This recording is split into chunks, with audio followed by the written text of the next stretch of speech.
Big hello to everybody. Okay, now we need some help. I'm looking for somebody that knows how to read a scope properly, as I am still learning, and actually have to teach myself and get a little help from people on the way. I am still on this circuit, and of course we have our 47 ohm input resistor which we are sending our input current through, and our 47 ohm output resistor as a resistive load. I have my scope hooked up across our input resistor, set on ×1. I have my time division on 50 microseconds,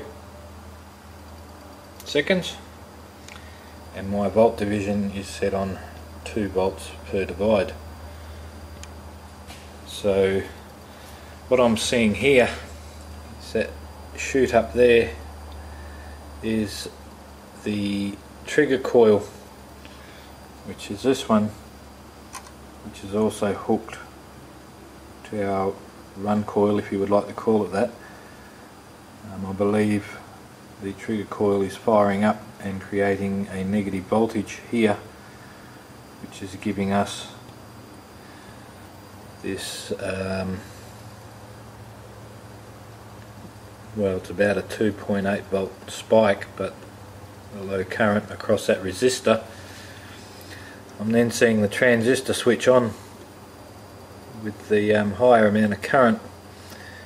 Now that's 2, 4, 6, 4, 8, 12, about 1.6 volts the transistor is coming on, and it's peaking at about 5 volts, and then it's switching off, and the on time is about 40 microseconds.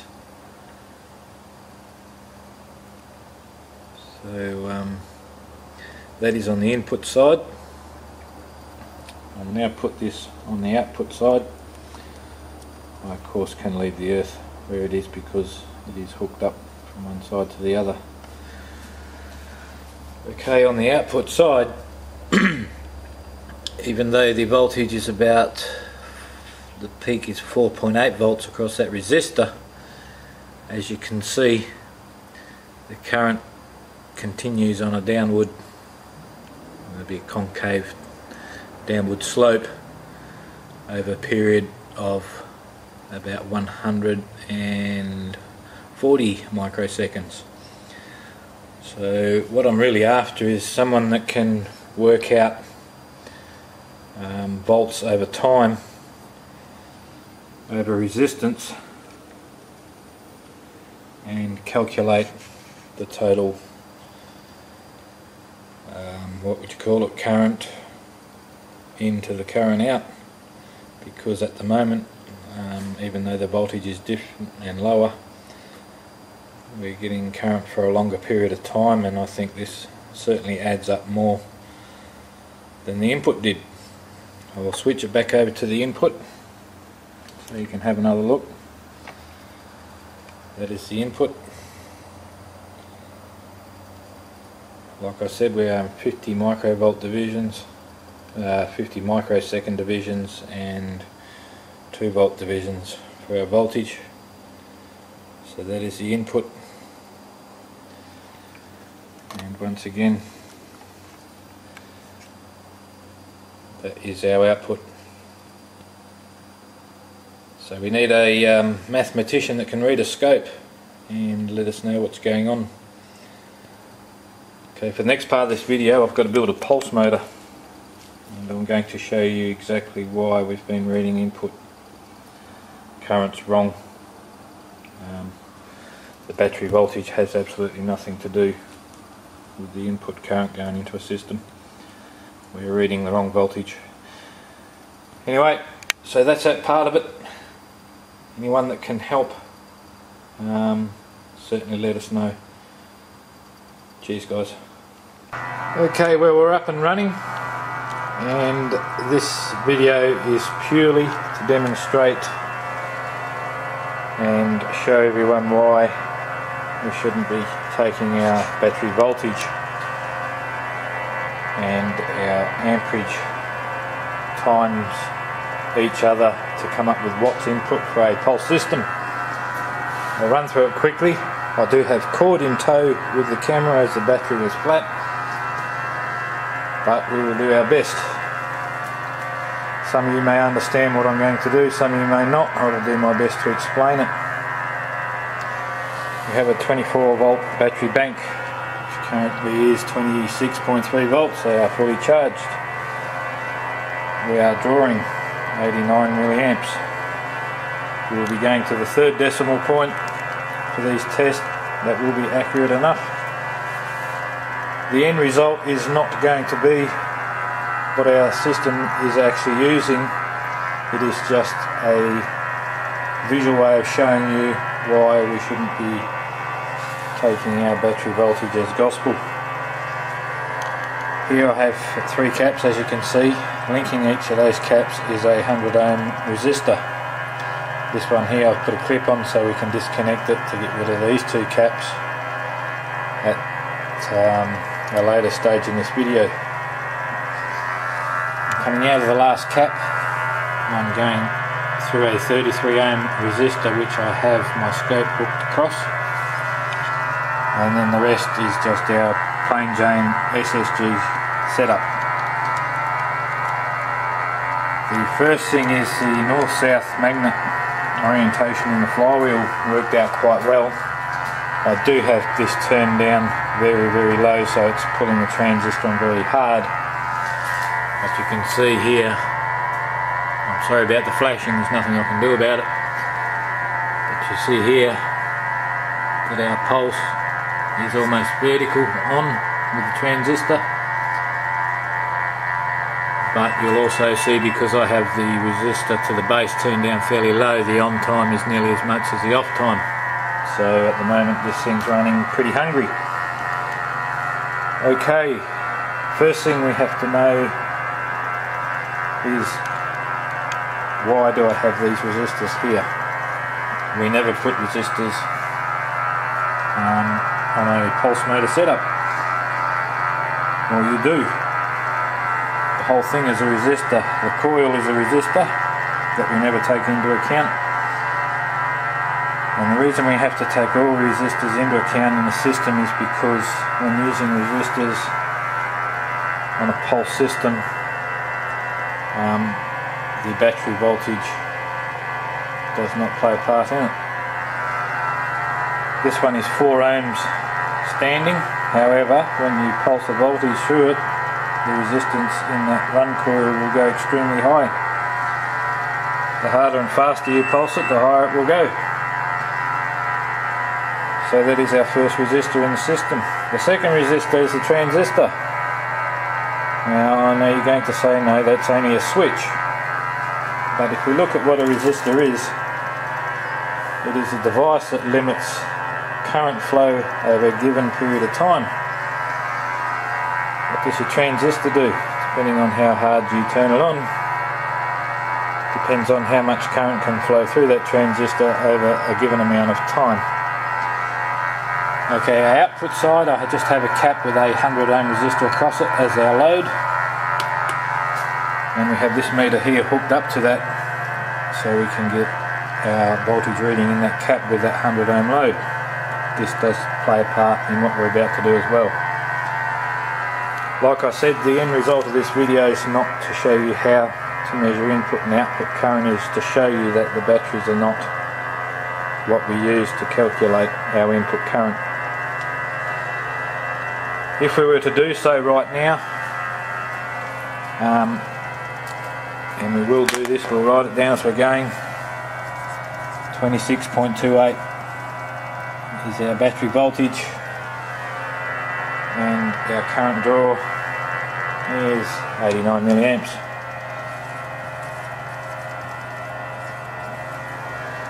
So if we were to go to the famous calculator, 26.28, and this is how we always do it. Voltage times amps That will give us 2.338 watts on our input. The very first thing that tells us this is wrong is this resistor. This resistor is a 1/2 watt resistor. It is stone cold, and what would happen if we were passing 2.3 watts of power through a 1/2 watt resistor? It would indeed get very hot. Okay,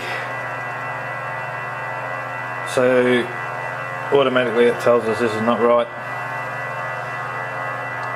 Now, everyone, or most people would say, regardless of what you have in your system, it is taking out, in this case, 26 volts at 88 milliamps to drive it regardless.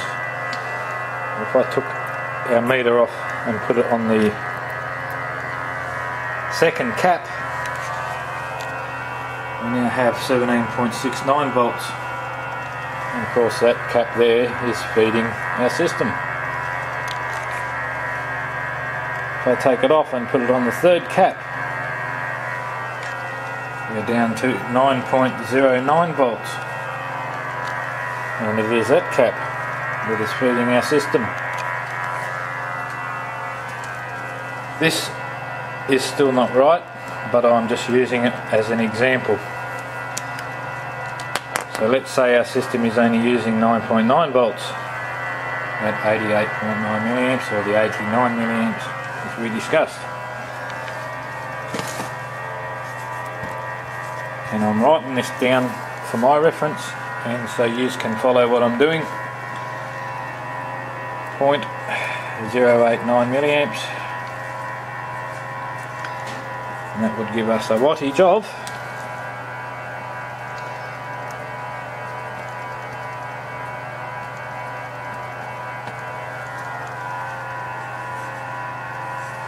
0.809 watts,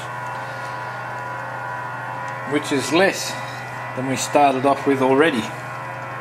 And remember, this is not the correct wattage our system is using. That we will be looking into another video. This one is purely to explain that battery voltage is not what we should be using to read our current input. So you're all saying, yep, I was taking, you're still wrong, still taking that 26 volts to create that 9 volts on the last cap. This voltage here we will write down also 1.563 volts on the output. 1.563? Yes, volts. We will need that.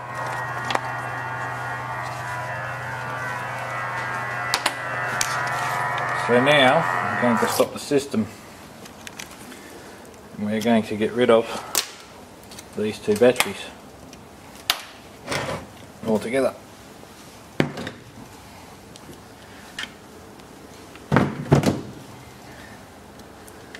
We're now going to hook up to a power supply and create that 9.09 volts in that cap. We have disconnected these two caps from that single cap. Now this will take a little adjusting to get the right voltage into that cap.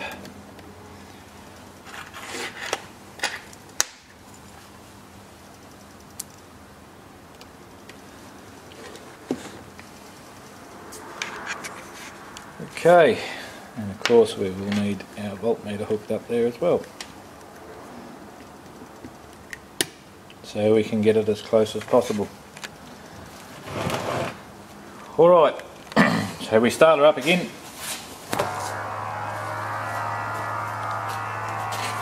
And now we work on getting, we're already pretty close,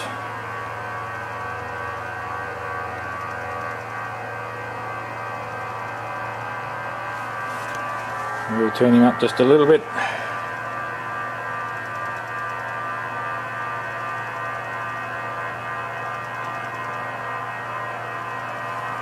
We'll give the machine a little time to settle in, pick up speed. I have a big gap in the coil, between the coil and the rotor, and there's a good reason for that, and we'll see that in the next video when we go to tune our machine. But looking at this and the testing I've been doing, it would seem to me at the moment that the best setup would be to get a coil as low as possible in the ohms, 1 ohm or less, and put the rest of the resistance on the outside so we can get some accurate measurements, which is what we're going to do. I'm going to wind another coil out of really thick wire to try and keep the resistance down, and then I'm going to put the resistance on the input side of the system. Okay.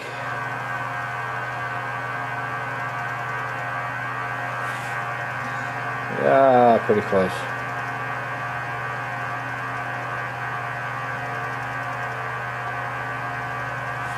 9.9 volts, 88.9, so that's our 89 milliamps that we had here, 9.9 volts that we had here,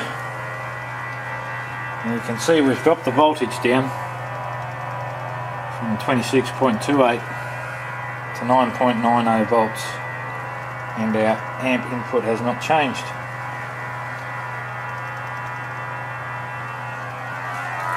Our output is 1.563. It was indeed 1.563, and this scope, that's terrible, doesn't want to focus. But as you can see, it's exactly the same as it was before, and that is showing you the voltage going through the resistor. Everything is identical. So that shows you we do not need those 24 volt batteries to do exactly the same job. Now, like I said, this isn't the end result. This was just to show you that we cannot go on the battery voltage as our input voltage in measuring our input current on pulse systems. Any pulsed resistance changes the game. As you can clearly see, we went from 2.33 watts down to 0.08 watts, less than half, just in those two moves. So next video we're going to see how we can accurately measure input and output, and it's not that hard, and then we will look into tuning, and I will show you on the scope exactly what the distance does between your rotor and your coil and how important that really is. Until then, cheers from the Tin Man.